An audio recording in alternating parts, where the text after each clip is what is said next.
Hi hello welcome to net news Telugu. నేను మీ భానుప్రకాష్. ఇప్పుడు మనం ఇక్కడ కాశీబుగ్గలో ఉన్నటువంటి బుగ్గ రామలింగేశ్వర స్వామి ఆలయంలో ఉన్నాం. ఈ ఆలయం యొక్క విశిష్టత ఏమిటి, ఈ ఆలయంలో ఎప్పుడు పూజలు ఎక్కువగా జరుగుతాయి, ఏ మాసంలో జరుగుతాయి అనేటువంటి పూర్తి వివరాలను మనము ఇప్పుడు పూజారి గారిని అడిగి తెలుసుకుందాం. వారి మాటల్లో మనం క్లుప్తంగా విందాం.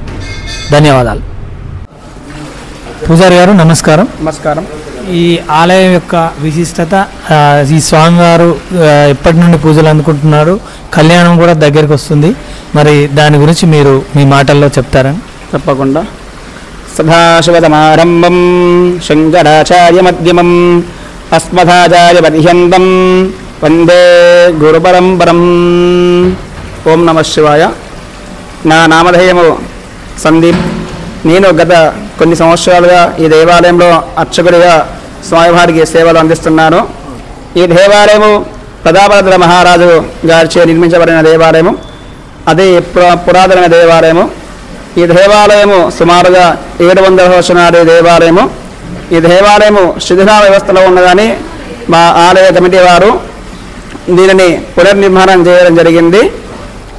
ఈ దేవాలయంలో ప్రతి మహాశివరాత్రికి విశేషంగా 5 రోజుల ఉత్సవాలు అత్యంత అంగరంగ వైభవపేతంగా నిర్వహించడం జరుగుతుంది. ఈ దేవాలయంలో ఈ మధ్యలో కాలంలో ఎండమెండ్ దేవాలయ ధర్మాదాయ శాఖలో పడింది. కావున ఈసారి ప్రతిసారి కన్నా శివరాత్రి ఉత్సవాలు అత్యంత అంగరంగ వైభవపేతంగా ఏర్పాటు చేయడం జరుగుతుంది.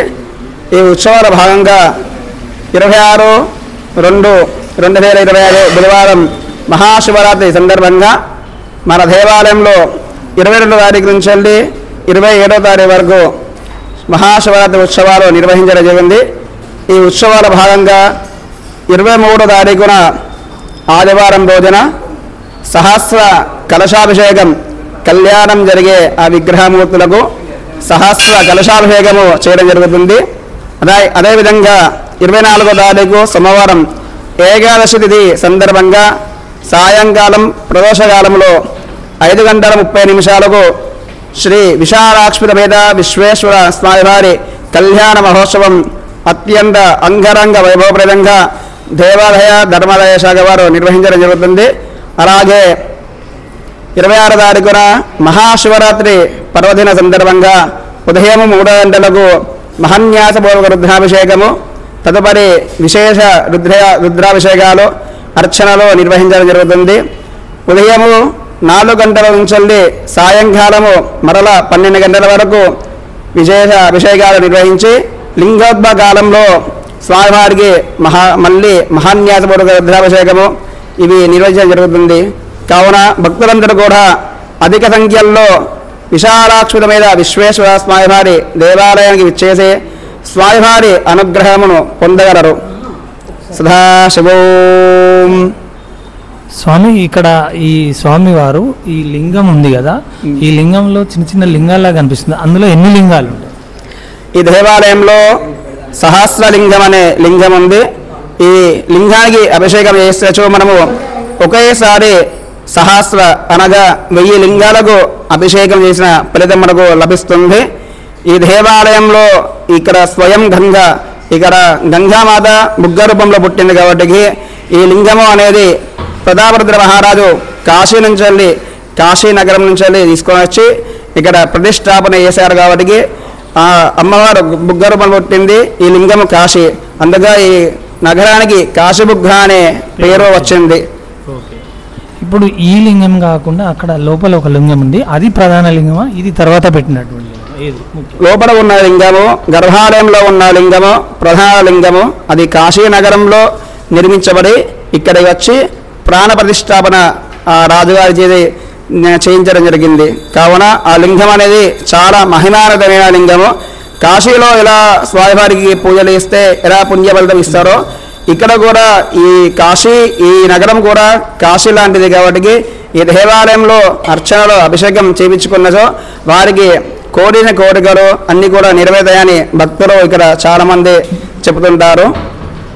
ఈ స్వామివారికి శివరాత్రి మాసంలో కాకుండా ప్రతి నెల ఏ సమయంలో ఎక్కువ పూజలు చేస్తుంటారు? కాశీ విశ్వేశ్వర ఆలయంలో ప్రతిరోజున కూడా ఉదయం మహాన్యాసపూర్వక రుద్రాభిషేకము నిర్వహించడం జరుగుతుంది.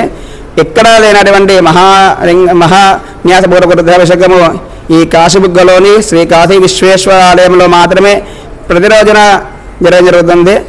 మళ్ళీ స్వామివారికి ప్రతిరోజున కూడా ఏకాదశ రుద్రాభిషేకము 11 రుద్రాలు స్వామివారికి అభిషేకం జరుగుతుంది. ఈ స్వామివారికి కార్తీక మాసంలో అలాగే శ్రావణ మాసంలో అధిక సంఖ్యలలో భక్తులు ఎక్కడి నుంచో వచ్చేసి ఈ స్వామివారిని దర్శించుకొని స్వామివారికి మొక్కులు చెల్లించుకోవడం జరుగుతుంది. తర్వాత స్వామివారికి రుద్రాభిషేకాలు అన్నపూజలు అవి కూడా చేయడం జరుగుతుంది. ఓకే స్వామి, ఇక్కడ ఈ స్వామివారికి అంటే ఆరోగ్యం బాగలేని వాళ్ళు కానీ, సంతానం లేని వాళ్ళు కానీ, పెళ్ళి కాని వాళ్ళు కానీ ఆ మొక్కుబడులు కనుక చేసుకుంటే స్వామివారి కరుణ కటాక్షం లభిస్తుంది. స్వామివారికి ఎవరైనా కూడా వారి యొక్క కోరికలు స్వామివారికి అభిషేకము చిరుక రసముతోటి భస్మాభిషేకంతోడైనా అనారోగ్యంతో ఉన్న కూడా ఆ యొక్క భస్మం స్వామివారిది తీసుకొని అనారోగ్యంగా ఉన్న వారికి ఆ భస్మము నుదిరిన ధరిస్తే వారి ఆరోగ్యం అనేది కూడా మంచిగా మెరుగుపడుతుంది. అలాగే సంతానం లేని వారు కూడా ఇక్కడ వచ్చి స్వామివారికి సంతాన పాశ్వతం అనే అభిషేకం కూడా ఇక్కడ చేయడం జరుగుతుంది. కావున భక్తులందరూ కూడా వారి వారి కోరికలు స్వామివారికి చెల్లించుకుంటే ఆ యొక్క కోరికల ప్రకారం స్వామివారు వారికి అనుగ్రహించడం జరుగుతుంది. ఓకే స్వామి, ధన్యవాదాలు. ఓం నమః శివాయ.